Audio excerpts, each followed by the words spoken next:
المرسلين نحمده ونستعين ونستغفره فإن أصدق الحديث كتاب الله وخير الهدي هدي محمد صلى الله عليه وسلم وشر الأمور محدثاتها وكل محدثة بدعة كل بدعة ضلالة وكل ضلالة في النار وقال رب اشرح لي صدري ويسر لي أمري واحلل عقدة من لساني يفقه قولي.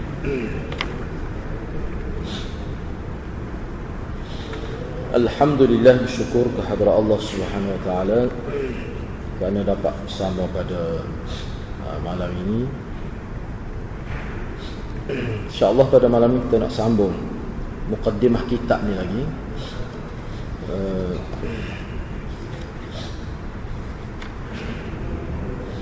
Jadi insyaAllah saya cuba ringkaskan perbincangan muqaddimah kitab ini, kerana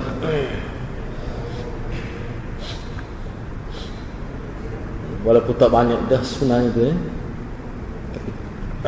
saya cuba ringkaskan. Saya akan terjemuh saja dan mungkin kita akan bagi huraian secara ringkas. Kita sambung muqaddimah tu, muqaddimah kitab. Wa inni idza nasabtul haditha ilaihim ka'anni asnadtu ila an-nabi sallallahu alaihi wasallam li'annahum qad faraghu min wa aghnawna 'anhu wa saradtu al-kutuba wal abwab kama saradaha wa iqtafaytu atharahu fiha wa qasamtu kull babin ghaliban 'ala fusulin thalatha.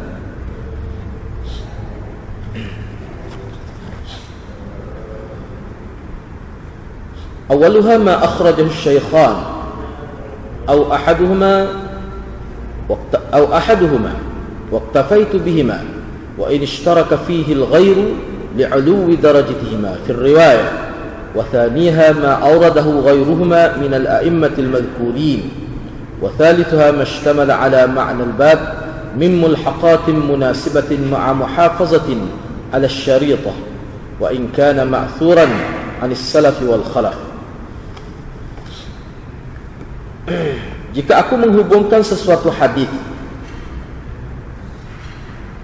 dengan salah seorang tokoh yang tersebut itu, seperti mana yang kita telah sebut dah sebelum ini, tokoh-tokoh bermula daripada Imam Malik sampai kepada Imam Abu Hasan Razin itu.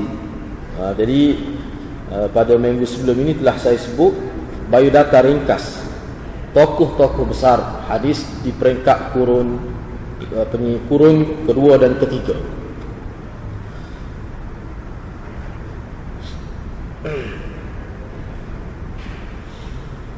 Jadi Syekh Khatib Tibrizi ni ataupun At-Tibrizi ni, dia sebut, dia kata, jika aku menghubungkan sesuatu hadis dengan salah seorang tokoh yang tersebut itu, yang telah saya sebut dah sebelum ini biodata mereka secara ringkas, sebenarnya seolah-olah saya menyandarkan hadis berkenaan kepada Nabi sallallahu alaihi wasallam.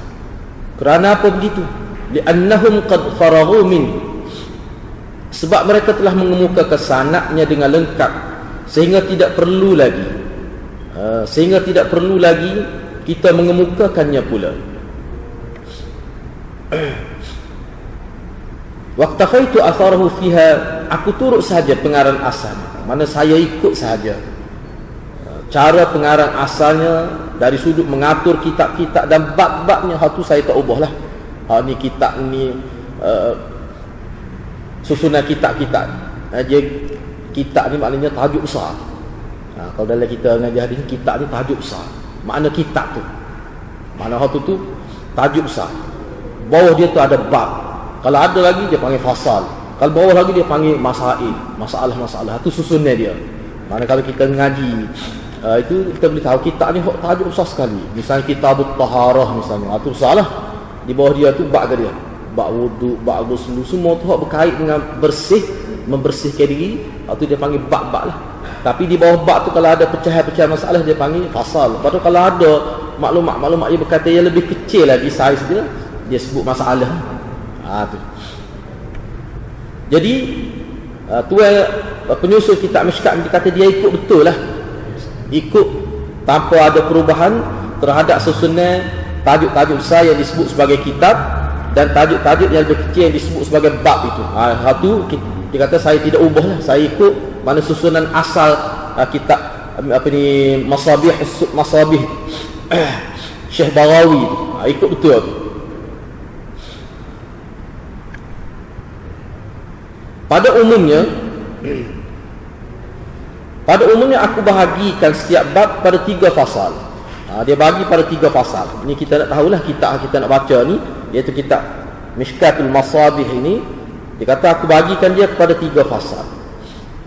Fasal yang pertama, mana setiap kitab tu, setiap tajuk satu dia bagi 3 bahagian. Bahagian pertama, ma akhrajahu syaikhan aw ahaduhuma waqtafaitu bihima.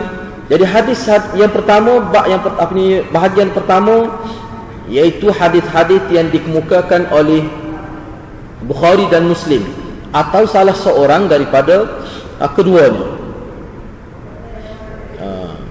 Jadi aku hanya berpada dengan hadis yang diriwayatkan oleh mereka, walaupun hadis tersebut diriwayatkan juga oleh ahli-ahli hadis yang lain. Jadi kenapa buat begitu? Dia kata kerana tingginya darjat tahap kedudukan kedua-dua tokoh ini, iaitu Bukhari dan Muslim ini. Itu bahagian pertama. Jadi kalau bahagian pertama, fasal yang pertama di setiap kitab itu, setiap tajuk besar dia bagi 3 fasal. Hadis tu. Jadi hadis yang duduk dalam fasal pertama ni hadis Bukhari Muslim saja, ataupun hadis yang diriwayatkan daripada Bukhari ataupun Muslim. Walaupun kadang-kadang hadis tu ada juga diriwayatkan oleh imam-imam hadis yang lain, tetapi dia tak sebut, pakai sebut Bukhari Muslim ya. Ayatnya tingginya kedudukan Imam Bukhari Muslim, bila sebut dia tak payah sebut lah lain ya. Soalah lagi. Yang kedua, fasal yang kedua, mana kena fahamlah kitab Mishkat ni, mana setiap tajuk satu susunan hadis dia ada 3 fasal. Fasal pertama, fasal kedua, fasal ketiga. Walaupun kitab asal Syekh Baghawi itu 2 fasalnya. 2 fasal ni sebenarnya. Jadi Sahibul Mishkat ini dia ubah tu dari segi susunan saja, dari segi susunan saja. Kedua, bahagian kedua atau fasal yang kedua iaitu hadis-hadis yang ditulis oleh para hadis selain Bukhari dan Muslim. Itu baru dia petik hadis-hadis yang dikemukakan oleh ahli-ahli hadis selain Bukhari dan Muslim. Fasal yang ketiga iaitu hadis-hadis atau asar-asar yang mengandungi maksud bab yang dibincangkan, dan ianya berupa mulhaqat, tambahan-tambahan yang sesuai dengan bab itu. Dia sampai menjaga syarat tersebut tadi, tapi dia jagalah syarat tadi. Syarat hadis sebut tadi, walaupun ia dinukilkan dari salaf sahabat maupun khalaf yakni tabi'in. Sebab dia gini, ini saya tidak nak baca semua sebab kita jadi panjang, sebab kita nak masuk hadis. Sebab setengah halaf depan dia terlalu teknikal sangat, dia berkait dengan usul takut hadis-hadis tak berasa satu macam juga. Cumanya gini, secara ringkas ni, perbezaan dia dalam kitab asal, kitab Masabih itu, Syekh Baghawi itu, dia tidak buat mari lah. Kadang-kadang kalau ada asar sahabat, kalau ada hadis-hadis lain daripada kitab-kitab lain tidak Bukhari Muslim, ataupun asal sahabat ni maknanya kenyataan sahabat buat, sahabat kata gini, tidak disebut Nabi dalam itu, dia panggil asar sahabat. Ataupun kenyataan daripada tabi'i besar, misal tabi'i dan sebagainya. Ataupun setengah-setengah hadis itu tidak ditulis dalam kitab Syekh Baghawi dalam kitab Masabih itu, dia tidak sebut nama sahabat, orang lain hadis lalu misalnya. Jadi salah satu tambahan yang dibuat oleh Syekh Tibrizi ini, Khatib Al-Umari At-Tibrizi ini, penyusun Mishkat ini, dia kata dia akan buat mari, dia akan kemukakan siapa sahabat yang meriwayatkan hadis itu. Dia akan kemukakan, dia akan letakkan hadis ini diriwayatkan oleh siapa, Bukhari juga, ulama dia akan letaklah. Dia akan letak. Gitu dia sebut. Sebabnya tidak dikatakan hadis kalau tidak tahu sahabat mana yang meriwayatkan, tidak jadi hadis. Makna rapaknya ayatnya kaitan sahabat ni dengan agama, sehingga hadis itu tidak boleh diterima. kalau tidak dikenal pasti sahabat mana yang meriwayatkan. Itulah ayatnya, dia punya kedudukan sahabat nisbah pada nas agama. Nisbah pada nas agama kita, yakni hadis. Kita apalah. Ini saya buat secara ringkas. Seterusnya, thumma innaka in faqadta hadithan fi babin fadhalika an takririn usqituh wa in wajadta akhara ba'dahu matrukan ala ikhtisari aw madmuman ilayhi tamaman fa an da'i ihtimam atrukuhu wa alhiquhu wa in atharta ala ikhtilaf fil faslain min dhikri ghairi ash-shaykhayn fil awwal wa dhikrihima fi ath-thani fa'lam anni ba'da tatabbu'i كتابي الجمع بين الصحيحين للحميدي وجامع الأصول اعتمدت على صحيح الشيخين ومتنيهما. Dia kata kemudian jikalau engkau ni maknanya kita lah pembaca kitab dia. Jikalau engkau tidak mendapati hadis di dalam sesuatu bab, kemudian jika engkau tidak mendapati hadis di dalam sesuatu bab, sesuatu tajuk itu adalah disebabkan oleh pengulangan yang sengaja aku gugurkan. Kerana ada disebut dah sebelum ni, kadang-kadang Syekh Khatib Tibrizi dia tak mari dah dalam bab seterusnya. Kalau tidak jadi berlaku pengulangan lah hadis itu. Adapun jika engkau mendapati suatu hadis sebahagian terpotong untuk ringkasan atau tergabung sepenuhnya, maka itu kerana aku sengaja tinggalkan dan sengaja aku gabungkan. Kadang-kadang kalau berlaku apa ringkas sangat ni hadis ni, apa yang jadi nampak macam tidak sempurna hadis tu, nampak macam sebahagian saja ada. Dia kata waktu sengaja dia ringkaskan supaya sesuai dengan bab itu. Sebab kadang-kadang hadis Nabi ni dalam satu hadis tu dia menyentuh banyak bab. Satu hadis, kadang-kadang hadis panjang itu dia sentuh bab ni, tiba-tiba perbincangan waktu ni adalah berkenaan bab yang khusus. Jadi dia ambil potongan hadis yang berkaitan dengan bab lah. Tapi dia sebut rujukan dalam kitab mana. Kalau nak tengok hadis secara lengkap kena rujuk kitab asal. Sebab boleh jadi hadis ni akan disebut pula di bab yang lain yang sesuai dengan tajuk tu. Jadi dia ambil lah hak tinggal tu, hak dia potong di bab yang lain, dia akan lengkapkan di bab tu. Jadi perkara yang hak ada dalam hadis tu hak tak berkait dengan bab tu dia buat pula. Itu begitulah untuk ringkas. Untuk ringkas maknanya dia petik-petik tu. Tetapi pokok mana pun dia, yang dia tak tinggalnya rujukan masdar dia, mana dia ambil tu dia akan sebut. Jadi kalau kita nak tahu hadis tu secara lengkap, kita boleh rujuk. Ini biasa penulis kitab dia jawab gitu. Kadang-kadang ayat Quran orang tak ambil penuh satu ayat tu kerana apa? Nak ringkas. Kadang-kadang berlaku gitu. Ataupun kadang-kadang dia gabungkan. Dia gabungkan. Hal tu akan berlaku lah. Tak apa, sepanjang kita bincang sikit lah secara ringkas ni. Jika engkau dapati ada perbezaan di dalam dua fasal, kena fasal ni maknanya susunan hadis, fasal pertama, fasal kedua, fasal ketiga tu. Jika engkau dapati ada perbezaan di dalam dua fasal di mana disebutkan ahli hadis lain Bukhari dan Muslim dalam bahagian pertama, kamu akan jumpa dalam kitab ni, kalau jumpa lah, bukan kalau lah, memang ada pun. Memang ada pun. Misalnya dalam fasal pertama tu ada hadis lain hak tidak Bukhari Muslim. Sedangkan dia sebut tadi dalam fasal pertama tu mesti hadis Bukhari Muslim saja. Tapi akan dapat tiada dalam fasal pertama tu tidak hadis hak riwayat lain bukan daripada Bukhari Muslim. Macam mana tu? Sedangkan dia sebut kaedah, metod penulisan kitab dia ni fasal pertama itu adalah Bukhari Muslim. Kalau berlaku begitu, macam mana tu? Kenapa berlaku begitu? Jadi kalau ada perbezaan lah.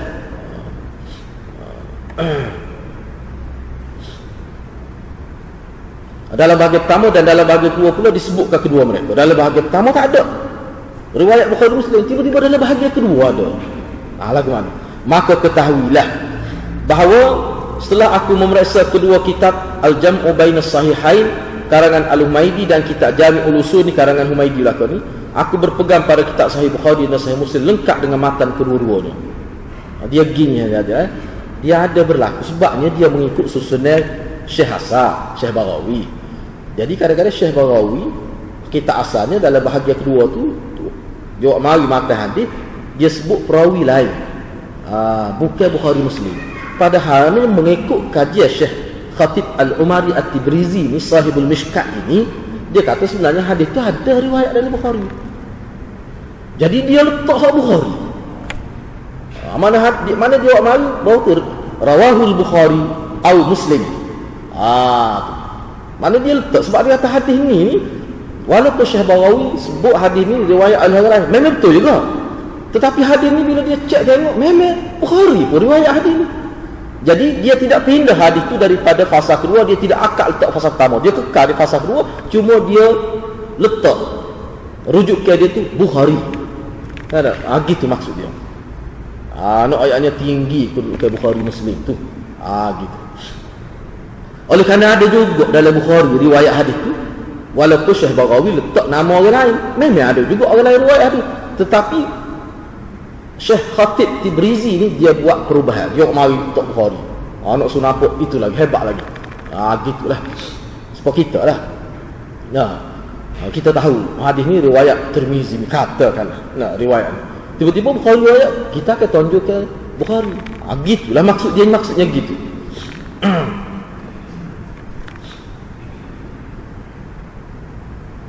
Jadi makna setiap hadis tu sebab tu dia sebut ni bukan main-main ni, dia tulis kitab ni. Sesuatu hadis dia cek. Kalau kitab ni sebab tu dia kata memang letih dia. Sesuatu kitab ni bukan main-main. Letih dia.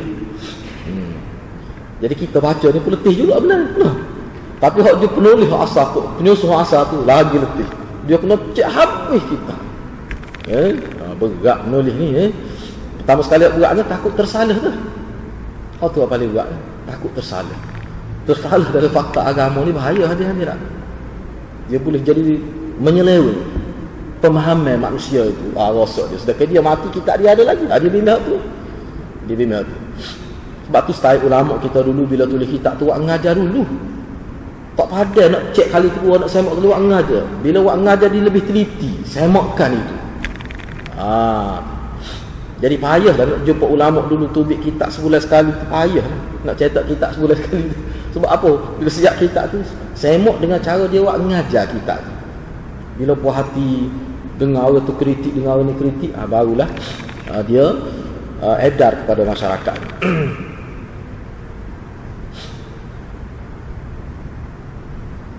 Wa in ra'aita ikhtilafan fi nafs al-hadith فذلك من تشعب الطرق الأحاديث ولعلي ما اطلعت على تلك الرواية التي سلكها الشيخ رضي الله عنه وقليلا ما تجد أقول ما وجدت هذه الرواية في كتب الأصول أو وجدت خلافها فيها فإذا وقفت عليه فانسب القصور إلي لقلة الدراية لا إلى جناب الشيخ رفع الله قدره في الدارين حاشا لله من ذلك رحم الله من إذا وقف على ذلك نبهنا عليه وأرشدنا طريق الصواب ولم آل جهدا في التنقير والتفتيش بقدر الوسع والطاقة ونقلت ذلك الاختلاف كما وجدت. Jika engkau lihat ada perbezaan pada hadis itu sendiri, maka itu berpunca daripada banyaknya saluran hadis. Katakanlah kita cek hadis hak dalam kitab Masabih itu hak asal dengan kitab Mustaq ni katakanlah ada tak serupa, berbeza. Ataupun hak ni juga riwayat Bukhari, hak ni tiba-tiba berbeza. Sumbernya sama tetapi matan tu berbeza. Katakanlah berlaku lagu tu. Dia kata hak tu berbeza tu berpunca daripada banyak saluran hadis lah. Tarik dia tu banyak berbeza-beza, boleh jadi ada perbezaan yang tidak ketara maksudnya. Ada perbezaan dari segi kalimah, setengah tu perbezaan kalimah tapi makna sama.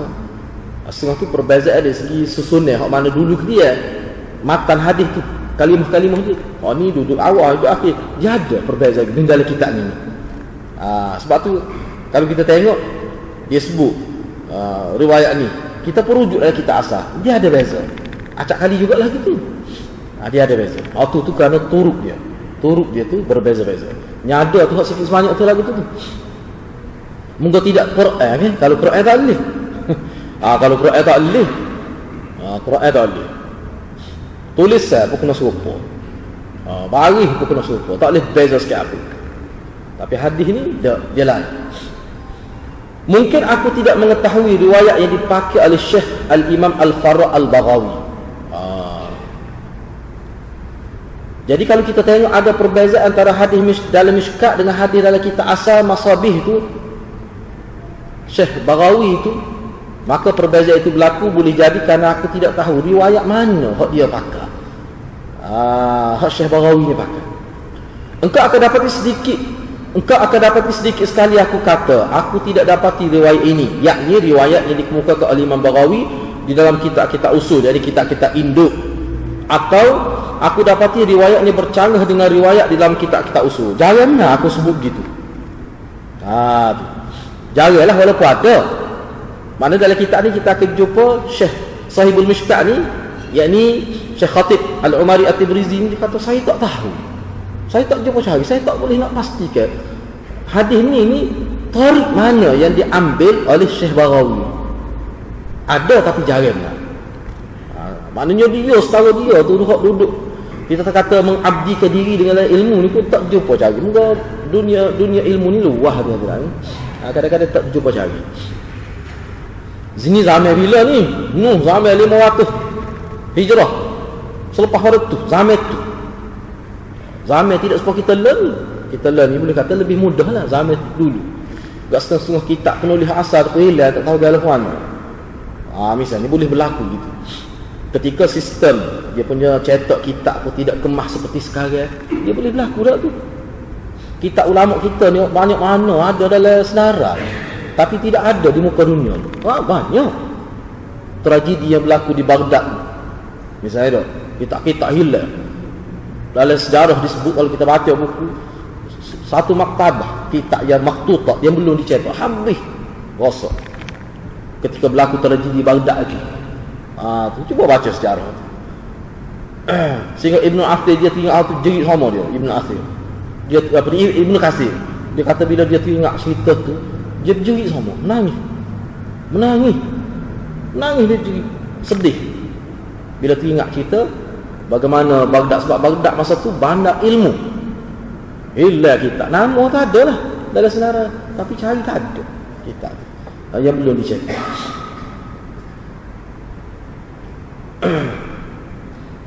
Jika engkau dapati apa yang aku katakan itu tidak benar, maka kaitkanlah kekurangan itu dengan aku. Kalau ada aku sebut itu tak benar lah, kalau ada berlaku salah ke apa, waktu kaitkanlah dengan aku. Waktu itu kerana kelemahan diri saya lah. Ia disebabkan oleh kurangnya pengetahuanku. Jangan engkau kaitkannya dengan Tuan Syekh, yakni Imam Baghawi ni. Semoga Allah meninggikan darjat beliau dunia dan akhirat. Jauh sekali beliau akan melakukan kesilapan seperti itu. Kalau ada silap misalnya, waktu itu boleh jadi kena kaitkan dengan saya. Itu kelemahan saya, bukan kelemahan Tuan Syekh Baghawi asal tidak. Ini tawaduk dia, merendah diri Syekh Khatib Al-Umari At-Tibrizi. Semoga Allah merahmati orang yang apabila mengetahui apa yang benar, dia terus mengingatkan daku tentangnya dan membimbing daku ke jalan yang betul. Sehabis daya telah kucurahkan dalam memeriksa dan menyelidiki, aku hanya menukilkan perancangan itu sebagaimana yang telah aku dapati. Jadi kadang-kadang dia sebut dalam kitab ni, kita akan jumpa akhiratnya dia akan sebut semacam apa ada kesilapan pada Syekh Baghawi tu lah. Sebut ini mengikut saya cek ini tidak, dia tidak kata Baghawi itu salah dalam kitab ni, cuma dia akan cuba buat komentar dalam hadis-hadis tertentu berdasar kepada analisa yang dia buat terhadap kitab asal. Akan berlaku gitu. Jadi kalau analisa itu salah, maka anggap itu kesalahan dia, bukan kesalahan Syekh Baghawi. Sebab ada setengah-setengah hadis itu dia rasa ada berlaku kesilapan dari segi nukilan. Kita akan jumpa lah kata tu.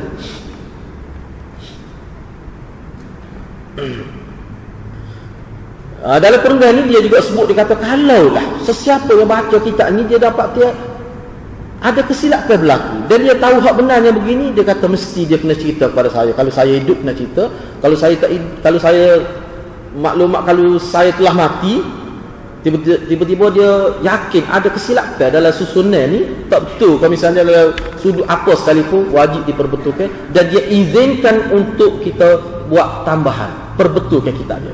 Dia izinkan kita ni ulama lah maksudnya, mana ulama yang ada kemampuan itu, dia izinkan untuk perbetulkan kesilapan walaupun selepas dia mati. Ini maknanya ikhlasnya, berlapang dada ni ulama kita. Ni walaupun dia panjang lagi ni, sebenarnya kalau nak bincang ni cuma saya sebut secara ringkas sebab kita nak pergi kepada hadis. Sebab takut lama sangat, lama boleh duk main di mukaddimah ni. Kita jadi serabut perut juga ngaji. Kalau kita pengaji secara khusus tak apa dia tak. Main kita kata mari macam ni nak belapan tu nak. Jadi terlalu itu sangat saya sebut reka-reka gitu lah. Wa ma asyara ilaihi radhiyallahu anhu min gharibin aw dha'ifin aw ghairihima bayyantu wajhah ghaliban wa ma lam yushir ilaihi mimma fil usul faqad qafaitu fi tarki illa fi mawadi' li gharadin wa rubbama tajidu mawadi'a muhmalatan wa dhalika haythu lam attali' ala rawihi fataraktu al bayada fa in 'atharta 'alayhi fa alhiqhu bi ahsanallahu jazaa'ak. Jadi isyarat penulis kita asal iaitu Imam Baghawi tentang gharibnya, tentang ganjilnya sesuatu hadis atau dhaifnya atau lain-lain. Gharib ni sebenarnya tak boleh kita terjemah ganjil gitu sebab dia istilah. InsyaAllah kita akan sebutlah dalam perbincangan akan kita akan sebut Hasan gharib. Kalau misalnya kalau Imam Tirmizi sebut Hasan gharib, apa Hasan lagi gharib lagi tu? Apa maksud dia tu?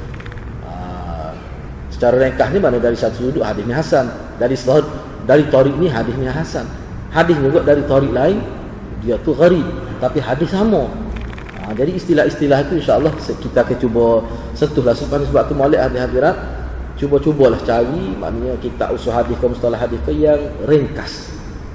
Tak faham semua pun orang kata kalau tak boleh ambil semua pun jangan tinggal semua. Ambil apa yang rasa kita faham. InsyaAllah ada keberkatan lah usaha kita. Kebanyakannya aku terangkan sebabnya. Jadi kalau penulis yang Imam Baghawi dia isyarat hadis ni gharib, hadis ni dhaif, tapi dia tak sebut kenapa faktor jadi gharib tu apa, faktor jadi dhaif tu apa. Tu hijab saya lah tu. Kata Syekh Khatib, dia kata itu hijab saya. Mana itu tugas saya akan sebut hadis ni gharib apa sebab dia, hadis ini dhaif apa sebab dia. Itu tugas saya akan sebut. Hadis-hadis dalam kitab-kitab usul yang tidak disyaratkan olehnya, aku turut saja beliau dalam meninggalkannya, kecuali pada beberapa tempat kerana sesuatu maksud. Tapi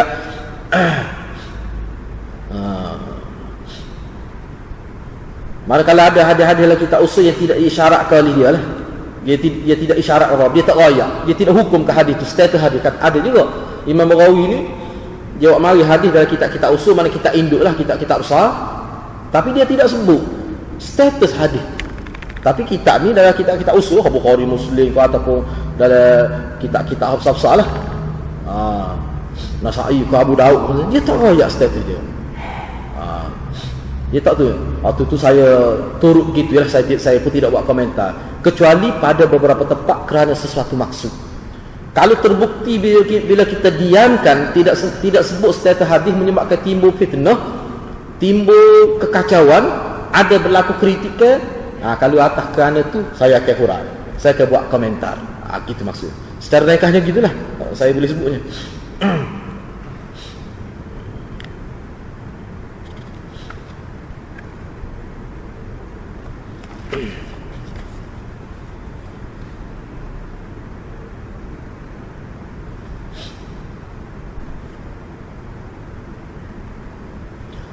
Mana mungkin ada juga akan berlaku atau beberapa tempat yang kosong, beberapa tempat yang kosong,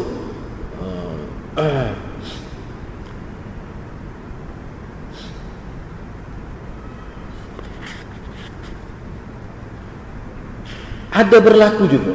Ni ulama ni hebat dah, tapi ada berlaku juga dia tidak tahu siapa dia perawi hadis, maka dia tinggal kosong gitu. Dia tak mari, dia tinggal kosong. Dah lebak, dia tinggal kosong. Saya tinggalkan begitu saja. Tapi jikalau pembaca temu,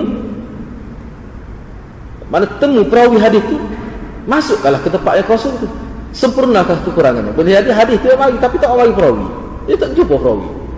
Mana dalam kitab Baghawi itu ada lah, dalam kitab Syekh Baghawi itu ada. Kalau berlaku gitu, maka engkau tambahlah, sempurnakan yang kurang itu. Semoga dengan usaha yang engkau lakukan itu Allah mengganjari engkau dengan ganjaran yang sebaik-baiknya. Itu saya rekhamna tu. Rekhamna kalau kita nak pergi lebih lagi jadi pandai berdoa, batu rasa takut tak faham kata. Sebab dia banyak bersifat istilah-istilah teknikal dia. Tu kita nak pergi kepada barulah dia wasammaitul kitaba bimishkatil masabih wa as'alullaha at-tawfiqa wal i'anah wal hidayah was siyanah wa taysira ma aqsiduhu wa an yanfa'ani fil hayati wa ba'dal mamati wa jami'al muslimin wal muslimat hasbiyallahu wa ni'mal wakil wa la hawla wa la quwwata illa billahil azizil hakim. Barulah dia sebut kitab ini ku beri nama Mishkatul Masabih. Baru dia nak hurrah tajuk kitab dia. Kitab ini saya namakan Mishkatul Masabih dengan harapan semoga Allah memberikan taufik, pertolongan, petunjuk, perlindungan dan kemudahan dalam mencapai maksud saya ni. Mudah-mudahan maksud saya ni nak supaya umat Islam ni dapat manfaat daripada hadis-hadis Nabi ni. Sebab nak baca Bukhari sendiri boleh setengah-setengah tu tak mampu. Mana saya perendah sikit, saya petik dalam kitab ni fasal pertama Bukhari, fasal kedua sunan-sunan yang lain, fasal tiga tu kata-kata sahabat, kata-kata tabi'in. Jadi sekarang kita dapat maklumat. Yang pentingnya apa dia? Kita nampak bagaimana hadis-hadis Nabi melalui perawi-perawi yang begitu tinggi, Bukhari, Muslim, dan yang lebih rendah sikit, dan kata-kata sahabat, kata-kata itu senada, tidak ada beza. Kita kenapa kita belajar hadis? Sebab dia susun tu dia. Mula-mula hadis Bukhari, Muslim, bawah tu hadis rendah sikit, bawah tu kata-kata sahabat di dalam tajuk yang sama. Bagaimana kita tengok ada bercanggah ke tidak kata-kata sahabat dengan kata-kata Nabi? Ada bercanggah ke tidak perbuatan sahabat dengan perbuatan Nabi? Ada bercanggah ke tidak perbuatan salafus saleh kita hak peringkat kurun keemasan, kurun kedua, kurun ketiga. Kita tengok banyak sangat manfaat kitab Mishkat ni sebenarnya.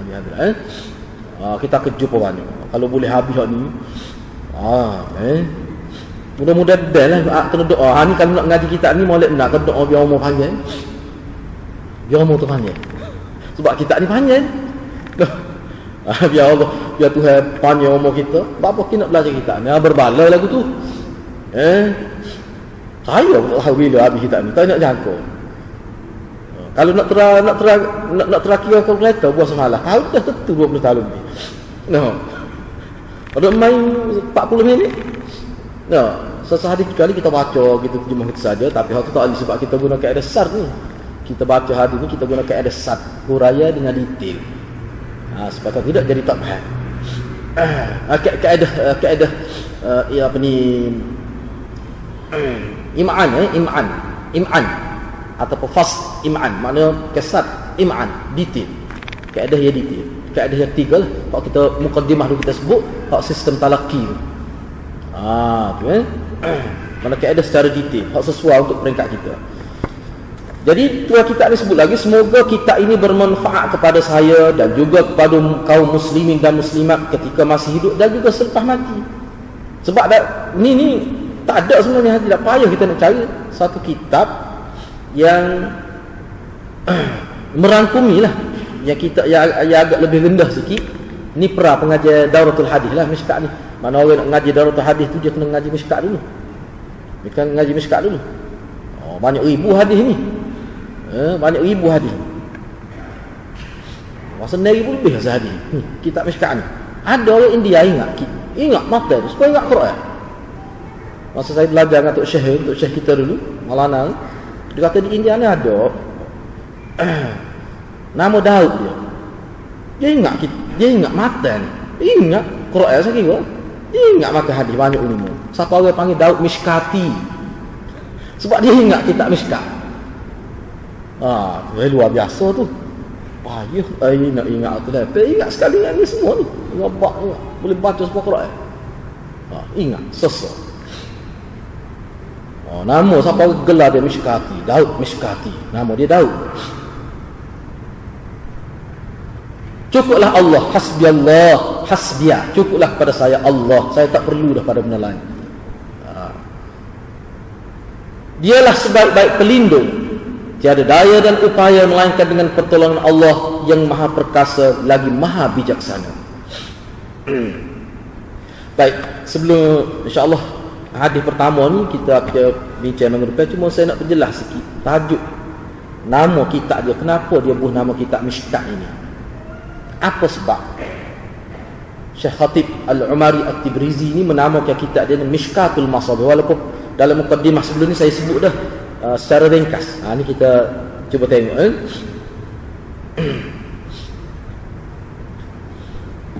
Jadi Syekh Khatib At-Tibrizi menamakan kitab dia ni dengan Mishkatul Masabih. Apa maksud Mishkat? Apa maksud Masabih itu? Mishkat bererti ceruk atau lubang di dinding rumah. Ni zaman dulu, sebelum ada elektrik seperti kita, sebelum ada lampu seperti kita. Jadi dinding itu biasanya ditiak. Ditiak itu dia akan tebuk. Tiak ni besar lah, bukan tiak kecil. Kalau tiak pak-pak tu tak boleh nak tebuk, yang patah. Udah, ni tiak besar, meh-meh sekaki, sekaki persegi, sekaki 12 inci, boleh tebuk lah tengah tu. Bila tebuk tu dia jadi melengkung. Cebong lah, kita kata cebong. Dia lomor minyak supaya jadi bersinar. Jadi itu maknanya makna Mishkat. Itu makna Mishkat. Yang mana tebuk itu di dinding rumah yang tidak tebuk tu bukan makna tembus siapa kali sana. Dah. Dia lubang tu makna buat macam cembung lah. Gitu, bukan jadi tembus siapa tembus nampak pakai di sana. Tu panggil lubang lah gitu. Tidak begitu. Pada dinding dalam bahagian rumah, ia adalah sesuatu yang mesti dalam seni bina abad-abad pertengah. Dulu boleh katakan mestilah buat gitu sebab nak supaya tu. Tak apalah. Di dalam dia tebuk tu dalam bentuk cebong itu, melengkung itu, dia letakkan barang-barang kecil atau lampu. Boleh juga tempat sipai barang-barang kecil sebagai perhiasan, boleh juga. Ataupun dia letak lampu, pelita lah maksudnya. Pelita. Tujuan lampu atau pelita yang diletakkan di dalam ni supaya cahayanya bertambah terang. Jadi bila kita letak pelita ataupun letak lampu yang sesuai dengan zaman tu, dia jadi lebih terang. Sebab apa? Sebab cahaya sebelah depan ni memang sudah keluar untuk menerangi ruangan. Cahaya hadap dalam pun dia akan berlaku pantulan. Bila dia kena dinding yang dilomor dengan minyak dan sebagainya, cahaya tu akan terpantul keluar. Jadi dia semakin cerah. Maksudnya cahaya tu akan tertumpu kepada bahagian hadapan. Jadi lebih cerah lah. Lebih cerah. Itu tujuan dia. Masabih pula, itu makna Mishkat. Masabih pula ialah kata jamak. Kata yang menunjukkan ramai bagi perkataan misbah. Misbah tu mufrad dia, yang bererti masabih dengan erti lampu-lampu. Misbah ni makna satu lampu. Masabih dengan makna banyak lampu. Lampu-lampu. Itu asal dia. Soalan kitab dia seperti itulah. Seperti lampu yang diletakkan di Mishkat itu. Dia akan bersifatkan sifat dia memberi cahaya kepada ahli rumah tu, orang yang duduk dalam rumah tu. Dan cahaya itu pun lebih cerah daripada kalau tidak diletak dalam Mishkat. Sebab cahaya tu tidak tertumpu. Jadi nak ayatnya hadis dia. Apa dia ni orang panggil tafaul kitab ni. Tafaul kitab ni. Tafaul kitab ni maknanya nak dia kitab ni ada sempurna baik. Bila kita buat sesuatu kita nak mudah-mudahan jadi gini, panggil tafaul lah gitu. Jadi maksud yang tersirat di sebalik penamaan kitab ini dengan Mishkatul Masabih ialah yang pertama. Beberapa maksud. Yang pertama, kitab yang merupakan landasan asas bagi kitab Mishkat Al-Masabih, bagi kitab Mishkat bernama Masabihus Sunnah. Jadi kita asal kepada Mishkat ni nama dia Masabihus Sunnah. Pengarah dia Syekh Baghawi itulah, Imam Baghawi. Masabihus Sunnah dengan makna lampu-lampu sunnah Nabi.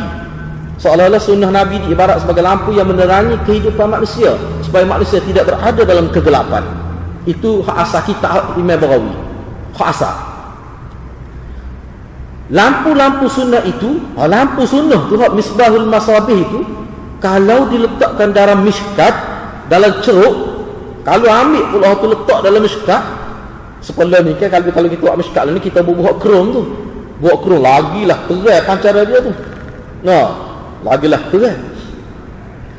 Dengan harapan bila lampu-lampu ini lampu-lampu sunnah diletak dalam mishkat, diharap akan bertambah sinar cahayanya. Itu tafa'ul tu panggil tu. Naknya gitulah. Bila kita baca ni kiranya fahamlah sunnah tu. Jangan tukar lagi sunnah dengan bid'ah bila baca kitab ni. Gitulah maksudnya. Kalau tukar lagi parut benar. Kalau tukar lagi mata awak ni bermasalah ataupun jiwa awak ni bermasalah. Setara tu yang kelima boleh pindah lagi. Misalnya seolah-olah gitulah. Agak-agaknya gitu. Tujuan yang kedua, sebagai nak mengisyaratkan bahawa hadis-hadis Rasulullah SAW itu bagaikan lampu-lampu yang menyuluhi hidup manusia, supaya manusia dapat mengikuti jalan yang benar. Kerana jalan hidup ni bukan jalan raya, jalan kehidupan ni banyak. Jadi kalau tidak ada satu guideline, satu panduan, satu lampu yang boleh kita suluh untuk mengetahui hak mana benar, boleh jadi kita tersalah mengikut jalan yang tidak benar. Itu tujuan hadis ini sebagai panduan, manhajul hayah, sebagai pedoman kehidupan. Kitab Mishkat ini pula, kalau kita nak baca ni, pula bagaikan ceruk pada dinding yang ditebuk lubang tu, di mana diletakkan lampu-lampu itu, hak misbah masabih sunnah itu, untuk menambah dan menyerlahkan lagi cahaya. Sebab ketiga, mengambil sempena daripada firman Allah dalam surah An-Nur. Di dalamnya juga tersebut perkataan nur dan misbah. Ini dalam surah An-Nur. Allahu nur samawati wal ard, mathalu nurihi kamishkatin fiha misbah, al-misbahu fi zujajatin az-zujadah كأنها كوكب دري يوقد من شجرة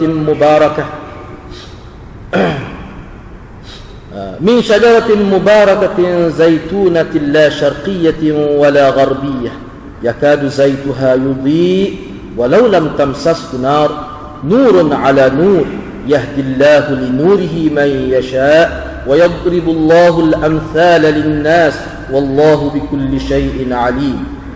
Maksudnya, Allahu nurus samawat, Allah sumber pemberi cahaya kepada langit dan bumi. Mathalu nurihi, perumpamaan cahaya Allah itu adalah sebagai sebuah mishkat, yakni ceruk pada dinding, lubang pada dinding. Fiha misbah, dalam ceruk itu ada sebuah lampu. Al-misbah fi zujadah, lampu itu pula berada dalam geluk kaca.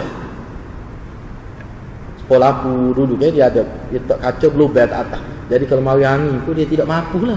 Dia tidak terpadam sebab terhalang oleh kaca tu. Jadi dia tidak mengganggu cahaya yang keluar. Kalau pelita cahaya, pelita air itu panggil tu tak ada kau tu juga. Anak kita lalu kebah kain tu mampu kau tu. Jadi tak selamat cahaya tu. Kira cahaya tu selamat dah. Selamat adalah cahaya tu sebab dia berada dalam zujajah, dalam kaca yang menghalang angin daripada tiup dia sehingga jadi terpadat tu. Kira-kiranya selamat dah tu. Mana sudah ada terjaga dah cahaya tu. Az-zujajatu ka'anna kawkabun durriyun yuqad min syajaratin mubarakatin zaitunatin la syarqiyatin wala gharbiyah. Geluk kaca itu pula jernih terang sepuluh kaca tu lah. Sepuluh kaca kita di mana kita faham tu. Jadi geluk kaca pula laksana bintang yang bersinar cemerlang. Lampu itu dinyalakan dengan minyak dari pokok yang banyak manfaatnya, pokok zaitun, iaitu pokok zaitun yang bukan sahaja disinari matahari semasa naiknya dan bukan sahaja semasa turunnya, tetapi ia sentiasa terdedah pada matahari. Hampir-hampir minyaknya itu dengan sendirinya memancarkan cahaya, kerana jernih. Minyak zaitun ni minyak yang paling berkualiti lah, disebut sini. Walaupun ia tidak disentuh oleh api, minyak tu sendiri nampak semacam mengeluarkan cahaya dia. Yang nak dijadikan minyak untuk supaya api itu keluar di sumbu dia tu. Cahayanya berlapis-lapis. Allah memimpin sesiapa yang dikehendakinya, yakni menurut undang-undang dan peraturannya kepada cahayanya itu. Dan Allah mengemukakan berbagai-bagai perumpamaan untuk umat manusia dan Allah Maha mengetahui segala sesuatu. Ini boleh rujuk sendiri dalam surah An-Nur ayat 35.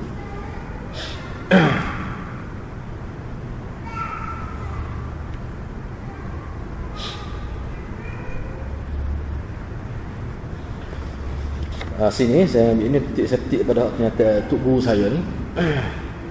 Syekh Abdul Aziz di dalam Bustanul Muhaddithin, Syekh Abdul Aziz dalam kitab ada Bustanul Muhaddithin menulis bahawa bilangan hadis dalam kitab Masabihus Sunnah, dalam kitab Masabihus Sunnah, dalam kitab asal Masabihus Sunnah ni ada 4,484 hadis dalam kitab asal. Kitab Masabihus Sunnah karya Imam Baghawi ada 4,484 hadis. Jadi Ibnu Malik pun dia kata angka tu tepat lah. Ibnu Malik kata angka tu betul lah. Jadi pengarang Mishkat, yang Khatib Al-Umari At-Tibrizi menambah sejumlah 1,511 hadis. Dia ada tambah pula. Jadi ditambah oleh Syekh Khatib Tibrizi sebanyak 1,511 hadis. Jadi bila campur 1,511 dengan 4,484, maka jumlahnya 5,995. Mana dekat dengan 6,000 hadis. Banyaknya ada 6,000 hadis ni. Oh, kalau boleh hadam ni, dia boleh faham, dia boleh dengar ni, insya-Allah ada keberkatan dalam hidup kita.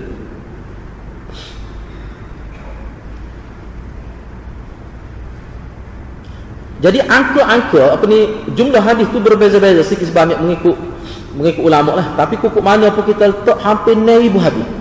Boleh kita letak sebab dia tikar sikit lah. Tapi kukuk mana pun banyak lah. 5,500 lebih hadis. Hak tu tentu. Sebab perbezaan itu berdasar pada nuskah dia. Kita apalah. Saya nak ambil sikit lagi.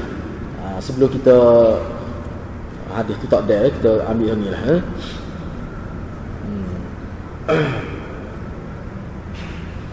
Tetapi pengarang syarah Mishkat yang bernama Mazahirul Haq dalam bahasa Urdu ni, waktu guru saya ni mencatat waktu guru saya ni. Tetapi pengarang Mishkat yang bernama Mazahirul Haq dalam bahasa Urdu dan pengarang At-Ta'liq As-Sabih dalam bahasa Arab, At-Ta'liq As-Sabih dalam bahasa Arab mengatakan hadis-hadis yang terkandung dalam kitab Masabih asal Imam Baghawi 4,434, bukan 4,484 dia. Ada sedikit pengurangan. Jadi berdasar pada keterangan ini, hadis-hadis yang terkandung dalam Mishkat hanya 5,945. Semakin kurang lah. Sebab tu saya kata kita boleh sebutlah hampir 6,000. Di dalam kitab Tarikhul Hadis tersebut bahawa kitab Mishkat ni dia ada 29 kitab. Mana 29 kitab, mana tajuk besar, 29 kitab. Dan 1,038 fasal kesemuanya. Sebab satu kitab 327 bab. 327 bab. Mana satu kitab ada misalnya kitab apa ni, qada' dan takdir misalnya. Itu satu bab tauhid. Bawah dia tak ada bab. Setiap bab tu 3 fasal. Cuba kali lah. Mana 327 bab. Dan fasalnya 1,038 fasal semuanya. 29 kitab. Kitab ni bukan makna kitab ni kena faham lah, sebab sebut ni kitab ni mana tajuk besar. Misalnya kitab Tauhid, itu tajuk besar. Bawah dia tu ada bab pula lah. Jadi hak kitab itu maksudnya 29 kitab. Jadi 29 tajuk besar. Dan 327 tajuk kecil yang disebut sebagai bab. Dan ada 1,038 fasal. Ingatlah, satu bab tu dia ada, mana dia susun pada 3 fasal pula. 3 fasal. Jadi fasa pertama tu Bukhari Muslim, fasa kedua tu campur-campur, fasa ketiga tu nyata-nyata daripada sahabat dan ulama-ulama khususnya tabi'in lah. Itu maksud dia. Sikit lagi saya nak ambil sikit lagi sebelum kita, sebab minggu depan kita tu masuk pada hadis pertama. Jadi manfaat sesebuah kitab, khususnya kitab hadis ketika masih hidup, bererti ia berguna. Sebab tu kitab ni kata mudah-mudahan kitab ni lah kitab dia tulis dengan harapan doa dia kepada Allah. Kitab ni bermanfaat kepadaku dan juga kepada orang-orang Islam ni, sama ada ketika dia hidup ada juga manfaat kitab hadis, dan selepas dia mati ada juga. Apa maksud dia sebut gitu tu? Jadi pensyarah ni sebutlah. Dia kata manfaat sesebuah kitab, khususnya kitab ni ada manfaat. Kitab mana-mana pun. Tetapi dalam konteks kitab hadis ni, Hak kita duk bicara sekarang kitab hadis ni, bila kata manfaat sebuah kitab, sama ada ketika hidup dan ketika selepas mati, apa maksud dia? Maksudnya kitab hadis ni, khususnya kitab hadis ni ketika seseorang itu masih hidup, bererti ia berguna dan menjadi panduan orang ramai dalam kehidupan dunia ini. Kerana hadis-hadis yang tersebut di dalamnya dipakai dan diamal orang. Manfaatnya untuk selepas mati, apa maksud? Ni kitab hadis kita nak baca, manfaatnya untuk selepas kita mati. Berarti Allah memberkatinya dan menjadikannya sebab yang membawa kepada keampunan, keredaan dan rahmatnya. Syekh Khatib Tibrizi ni tulis susun kitab. Jadi masa dia hidup, dia buat mengajar, orang lain buat mengajar. Manfaat untuk dia, jadi panduan untuk kita hidup sebelum kita mati. Maknanya hidup kita tu berlandas pada hidup Nabi SAW. Orang panggil ikut sunnah, nak itibak sunnah, dia kena hadis. Untuk itibak sunnah, dia kena tahu hadis Nabi. Itibak sunnah mana kalau kita tidak ikut Nabi? Orang kata Nabi buat gini, dok saya nak ikut ni. Tu orang tak panggil itibak lagu tu. Waktu dia panggil muka lain, panggil lah, nak panggil ke apa ikutlah. Tapi orang tidak panggil itibak tu. Kalau nak itibak kan hadis Nabi. Tu semasa hidup. Jadi semasa mati pun ada manfaat juga. Apa manfaat dia? Berkat. Berkat ilmu. Sebab tuan kita ni, berkat kita dia orang boleh guna. Siapa kita learn? Berapa ratus tahun? Sekitar 800 tahun lebih. Ni jarak kita ni dengan kitab ni, penulis kitab ni. Maknanya cuba fikir 800 tahun kitab ni berjalan dan berlegar di kalangan umat Islam, di pusat-pusat pengajian. Banyak mana dia boleh tuai, dia mati tu. Tak kena gaya, pahala dia dapat selepas dia mati lebih besar daripada pahala semasa dia hidup. Tak kena gaya. Begitu kita, bila kita guna kitab ni, kita boleh ambil panduan. Orang lain pun bila kita buat mengajar ataupun kita didik anak kita berdasar pada maklumat dalam kitab ni, kita pun boleh maklumat tu. Lepas tu anak kita, maknanya ni orang panggil macam ilmu yang dimanfaatkan, ilmu yuntafa'u bih. Walaupun kita mati, masih lagi pahala tu sampai kepada kita. Sebab apa? Sebab ada usaha kita. Ada usaha kita. Naknya usaha atas dunia ni saja. Atas dunia naknya usaha. Jangan tidak ada usaha. Jangan kita tunggu orang. Sebab orang lain usaha boleh lah maka sabat wa alaiha maktasab. Hak dia buat boleh dia, kita buat boleh kita. Kalau hak dia buat boleh, kalau hak dia buat boleh kita, tu ada juga dalam konteks lain. Tapi bukan ambil hak dia, hak lain tu hak ada kita.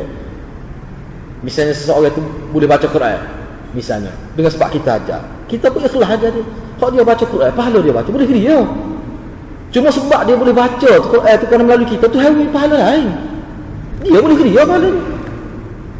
Apa yang kita boleh tu? Sebab dia boleh baca Quran, sebab kita ajar dia. Tapi kalau dia baca Quran, dia pun tak kenal kita. Imam Syafi'i kata tak, boleh pahala kita. Apa boleh kamu? Tunggu dia je baca. Gitu. Mana kaitan tu? Kita kena faham. Sebab tu kita kena usaha supaya kita ni berkait, amalan kita berkait, ada kaitan dengan orang. Baru kita boleh pahala. Kalau tidak tak boleh, saya saja gitu. Kalau hak kita tak kenal itu tu doa tu boleh. Insya-Allah. Dalam hadis doa boleh. Kita doa lah. Pada jiran kita, pada mak kita doa. Doa banyak. Kita doa ke orang ni, malaikat akan doa kepada kita dalam matan arba'in disebut. Itu nak ayat manfaat tu. Gitulah dia, insya-Allah. Minggu hadapan ni kita akan masuk hadis yang pertama. Hadis yang pertama. Hadis niat. Bab ikhlas ni. Kita ikhlas ni. InsyaAllah kita sambung minggu hadapan. Wabillahi taufiq wal hidayah. Wassalamualaikum warahmatullahi wabarakatuh.